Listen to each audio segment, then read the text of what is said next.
د خیبر پښتونخوا د بونیر په یو ښکلي غرني سیمه کې یو کوچنی کلی آباد و. دا کلی د لوړو غرونو ترمنځ پروت و چې هر خوا شنې ونې بوټي او ښکلی طبیعت و. په دې کلي کې شاوخوا 20 تر 25 پورې کورونه وو او خلک یې ساده او د مزدورۍ ژوند تېرولو.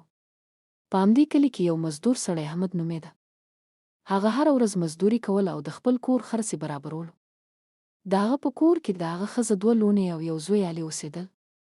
علي یو معصوم ماشوم و چې عمر یې شاوخوا 10 یا 12 کاله و. یو وخت د باران موسم پیل شو. په شروع کې لږ لږ باران و خو ورو باران ډیر زیات شو. څو ورځې پرله پسې سخت باران وشو. ټول کلی خلک په خپلو کورونو کې بند پاتې شول. یو ورځ د سهار 10 بجې وې. باران ډیر زیات او تیز و. د غرونو له پاسه اوبه ډیرې راټولې شوې وې او ناڅاپه یو زورور سیلاب راښکته شو.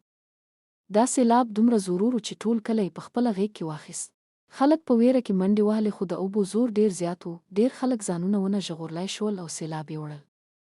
کورونه ونې او هر څه د اوبو سره یو ځای لاړل. په همدې حالت کې علي هم د خپل کورنۍ سره و خو قسمت ورسره مرسته وکړه. هغه په یو لوړ ځای وخوت او ځان یې وژغوره.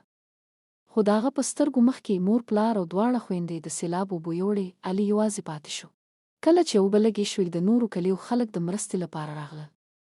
هغوی زخمیان راویستل، ماشومان یې وژغورل او پاتې خلکو ته یې مرسته ورکړه. ځینې خلکو علي ته وویل: زویه زموږ سره راځه، موږ به ستا پاملرنه وکړو. علي چوپ ولاړ و، سترګې یې له اوښکو ډکې وې او زړه یې له درده ډک و. هغه خپل ټول ژوند له لاسه ورکړی و. پای اختتام. وخت تیر شو خو د علي درد کم نه شو. هغه لا هم هره ورځ خپل مور پلار او خویندې یادوي.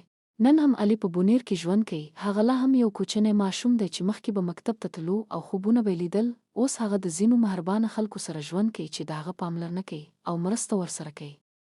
هغوی که څه هم خپلوان نه دي خو د هغه درد یې خپل ګڼلی دی. علي ډېر کم خبرې کوي خو د هغه په سترګو کې یو لوی درد او یو غمجنه کیسه ده. وروسته علي نن هم په بونیر کې ژوند کوي. که دا کیسه مو خوښه شوه او ستاسو زړه یې وزوراوه، لایک وکړئ، کمنټ وکړئ او د داسې خلکو لپاره دا وکړئ.